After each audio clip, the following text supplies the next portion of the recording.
Les doy la bienvenida al podcast de Lourdes Pacheco, Palabras para volver a casa. Estamos celebrando el Día de la Niña y la Mujer en la Ciencia. ¿Por qué es necesario un día como este? Porque la ciencia ha sido una de las áreas donde las mujeres han participado en menor medida. Actualmente, de acuerdo con la UNESCO, solo el 30% de las investigadoras en general son mujeres. Esto nos muestra, con este dato de la UNESCO, que primero las mujeres reciben menos salarios que los investigadores y en México, de acuerdo a los datos del Sistema Nacional de Investigadores, el 38% son mujeres, aunque conforme aumentan los niveles del SNI, disminuye el número de mujeres. Por ejemplo, son apenas el 12% en la categoría 3 en matemáticas. También debe decirse que en la aprobación de investigadores eméritos se reconoció a 38 mujeres de un total de 183 investigadores que fueron reconocidos. Bueno, todo esto nos marca una brecha de género que tenemos las mujeres en la ciencia. ¿Por qué esa brecha de género se amplía en cada uno de los niveles debido a diversas circunstancias? Bueno, una de ellas, la principal, es que la actividad científica se ha pensado como una actividad masculina. ¿Se acuerda usted de esta idea de cuando pensamos en un científico, pensamos en un hombre con bata blanca que se dedica toda su vida a estar en el laboratorio? Pues claro, esta representación de la ciencia hace que las mujeres no estemos pensadas como científicas y que la actividad científica se piensa como un área donde se requiere inteligencia, abstracción, dedicación, objetividad, y se supone, de acuerdo a los estereotipos actuales, que las mujeres carecen justamente de ellos. De ahí entonces que cuando las mujeres ingresan a áreas de la ciencia, generalmente se les encarguen tareas menores. No lideran proyectos de investigación, se quedan como ayudantes de los proyectos. La calidad del líder sigue siendo reservada en su mayoría a hombres, por lo que ellos además son los que encabezan artículos científicos, acuden a congresos internacionales, reciben patrocinio para sus investigadores, etc. De esta manera se va haciendo una comunidad alrededor de la investigación científica, justamente donde las mujeres van siendo poco a poco relegadas a otras esferas secundarias. Además de lo anterior, las mujeres tienen condiciones que deben tomarse en cuenta para pensar políticas que impulsen justamente a las mujeres a participar en la ciencia. Actualmente se habla de abrir vocaciones científicas en las niñas, en las adolescentes, en las jóvenes, pero vamos a decir cuáles son los modelos. Si yo pregunto, dame 10 nombres de científicos hombres, muy posiblemente el público, la gente en general, cualquier persona con una educación media podrá nombrar 10 científicos.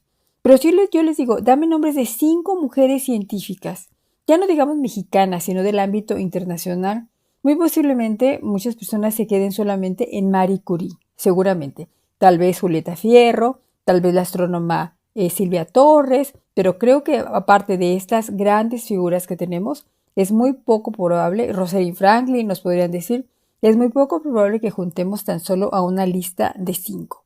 Por eso necesitamos tener modelos de la ciencia de mujeres para que si queremos que las niñas tengan un ejemplo de las científicas, puedan decir, yo quiero ser como fulana de tal que hizo tal cosa.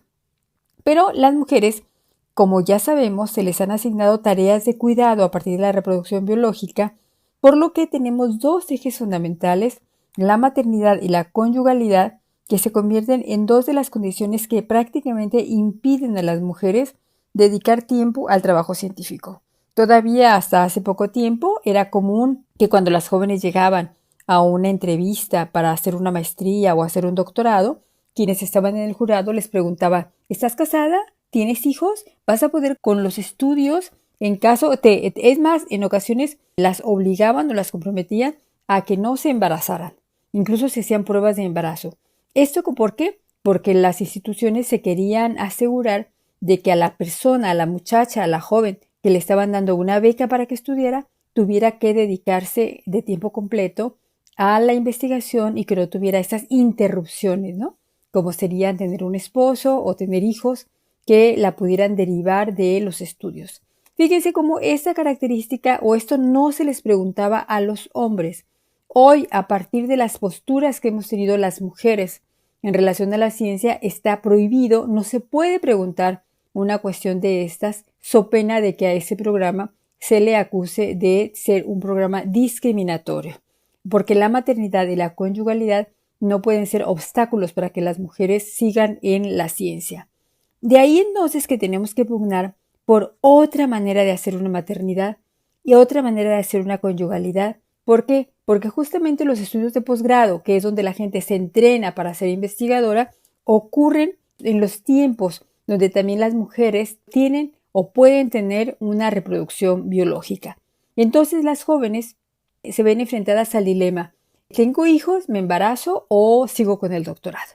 De hecho, a mí, en mi calidad de docente, de investigadora, algunas estudiantes me han preguntado: maestra, ¿usted piensa que me puedo casar una vez que venga del doctorado? Y bueno, las chicas tienen que decidir qué es lo que pueden hacer en ese momento. Postergan la entrada a la maternidad, pero eso siempre se va a hacer con un costo familiar, un costo social, un costo de lo que la sociedad va a estar al pendiente de las jóvenes. También ocurre que para muchos contextos, todavía en México, tenemos la idea de que las mujeres son mujeres como tales en los casos en que tienen hijos. De tal manera que, aunque las jóvenes regresen de hacer doctorados, de hacer maestrías, de hacer postdoctorados y demás, la familia sigue teniendo una gran presión sobre ellas. ¿Y cuándo vas a tener un hijo? ¿Y todo esto para qué lo haces? ¿Cuándo te vas a casar? Y este tipo de cuestiones se convierten en problemas que disuaden a las jóvenes para hacer una carrera en la ciencia. Lo pongo de esta manera porque, aunque parezca que son cuestiones que ya estamos superando, no lo es así. Los hombres no tienen que preguntarse o se casan o estudian. ¿Por qué? Porque a ellos les funciona mucho justamente el estar casados. Les funciona tener una esposa que los atienda, se haga cargo de la casa y de los hijos para que ellos puedan tener tiempo para dedicarse a la ciencia. Lo que en las mujeres es una desventaja, en los hombres es precisamente una ventaja. Pero podemos decir, todo esto lo que ha hecho es que las mujeres estemos excluidas de la ciencia. Poco a poco vamos ingresando, rompiendo paradigmas de maternidad, rompiendo paradigmas de conyugalidad, y de ahí entonces que las Naciones Unidas hayan impulsado el 11 de febrero como un Día Internacional de la Mujer y la Niña en la Ciencia. Con esto se quieren visibilizar las brechas de género e impulsar medidas que logren que cada vez más mujeres ingresan a la ciencia. Pero vamos a preguntarnos, ¿por qué es necesaria la participación de las mujeres en la ciencia? Pues nada más y nada menos porque la humanidad está desperdiciando el talento de las mujeres, está desperdiciando la inteligencia de las mujeres, las preguntas que pueden formular sobre diversas problemáticas, sobre diversos campos del conocimiento. Es muy posible, pensamos, que el ingreso masivo de las mujeres a la ciencia pueda cambiar la manera como vemos el mundo, pueda cambiar la manera de plantear los problemas y sobre todo pueda cambiar la forma de formular soluciones. Además de todo eso, es un derecho de las mujeres. Por este derecho de saber y de que nuestros conocimientos sean legitimados y legítimos, han sido quemadas mujeres en otras épocas con el estigma de brujas. Otras han sido excluidas de los reconocimientos de sus propios descubrimientos para que pasen como descubrimientos de sus esposos, de sus hijos, de sus hermanos. Otras más han sido discriminadas negando el reconocimiento de sus méritos.